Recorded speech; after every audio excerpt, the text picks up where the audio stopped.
welcome to the program. This is Vivica Williams and you're watching Head to Head.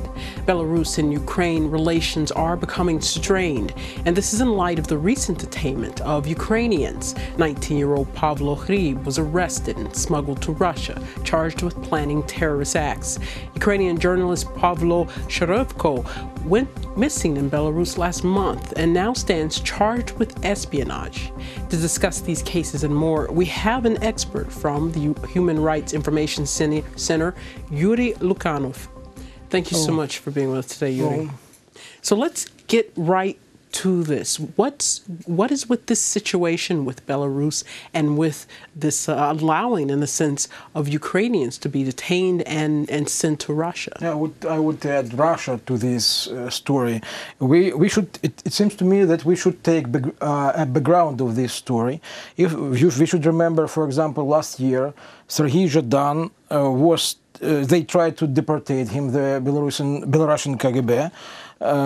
Or KGB wanted to deportate him because they explained that he is in some blacklist of the Russian Federation, which was created by FSB, Russian Security Service. But it was a very noisy case, and everybody criticized it, and they excused and they allowed him to stay in the country. And now it's this kidnapping. And let's remember Pavlo Hrib. You mentioned Pavlo Hrib. Yes, he was kidnapped, as you remember, and appeared in. He went to Belarus, and appeared in Russia. Why? He was charged with terrorism and so on, and it means that Belarus and Russia, they are friendly country.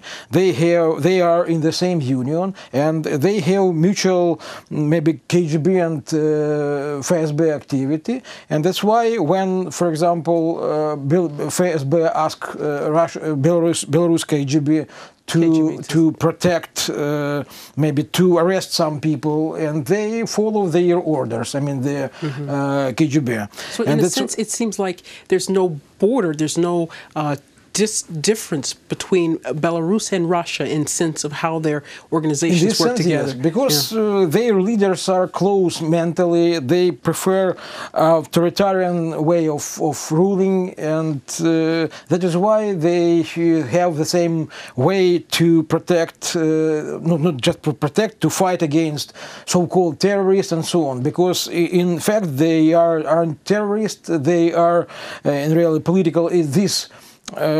This activity is politically motivated. For example, Sushchenko, the Ukrainian journalist who was arrested last year in Russia, in Moscow, he was a correspondent of the news agency Ukrinform in Paris.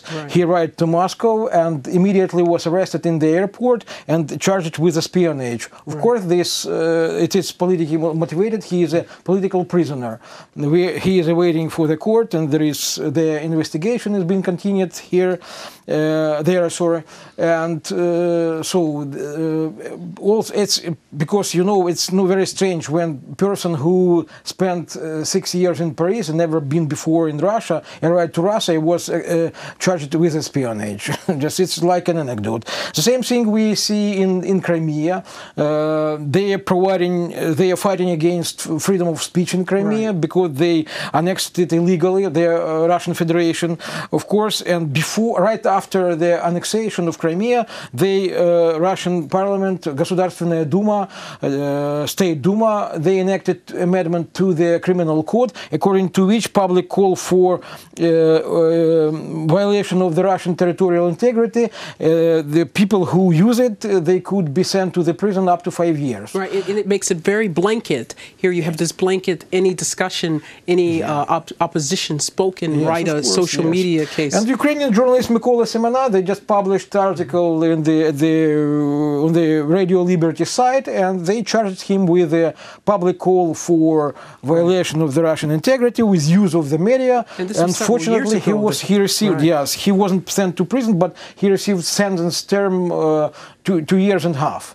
fortunately. And this is a warning in this sense as well. And we understand that Russia is behind these cases, or directly is Russia, or behind these cases, and Russia is fighting against Ukraine as a political, as a state, and also they use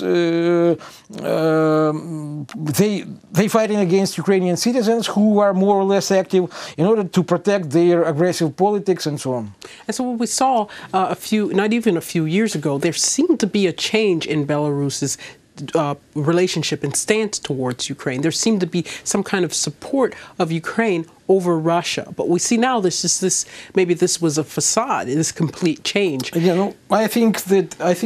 understand what you're talking about, but I think that the fact is now Belarus is under Russian control, and it depends on Russia. Before the sanction against Russia in connection with Crimean war in the east of Ukraine, they have a lot of money. And that's why they financed Lukashenko's regime. But now, thanks to sanctions, of course, they have less money. And that is why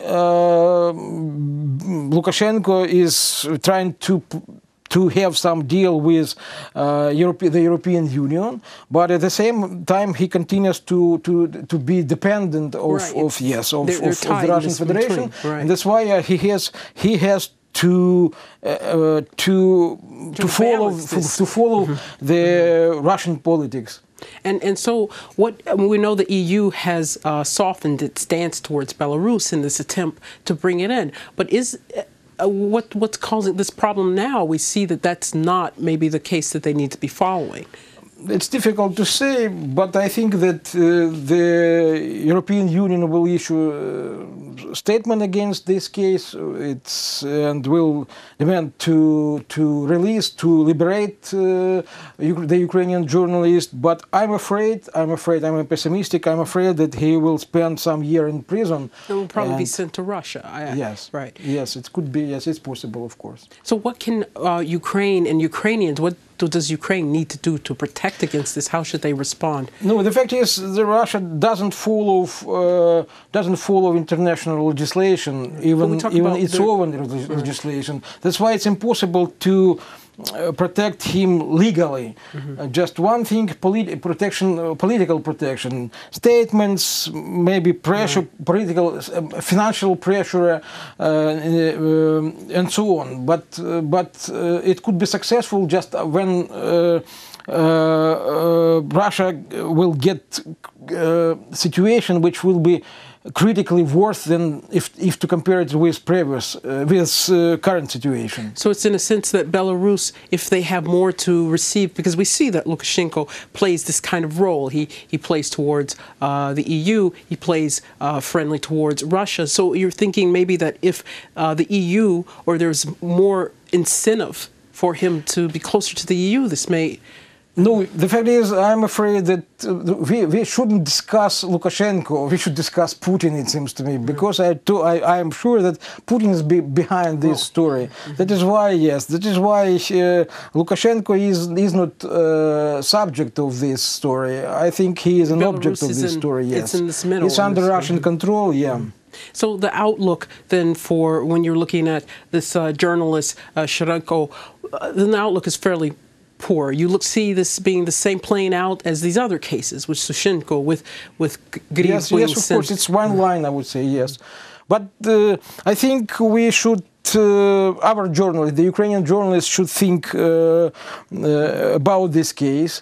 And it seems to me it should be an example and material for thinking that, for example, Shchenko was a background. He was a press secretary of the intelligence service of the Ukrainian army. And a person with such a background shouldn't go to Russia and Belarus. It gives a very easy mark. Yeah. Thank you so much for being with us. I'm sorry that's our time. We're certainly going to have you back on for more discussion. Thank you. Thank you very much.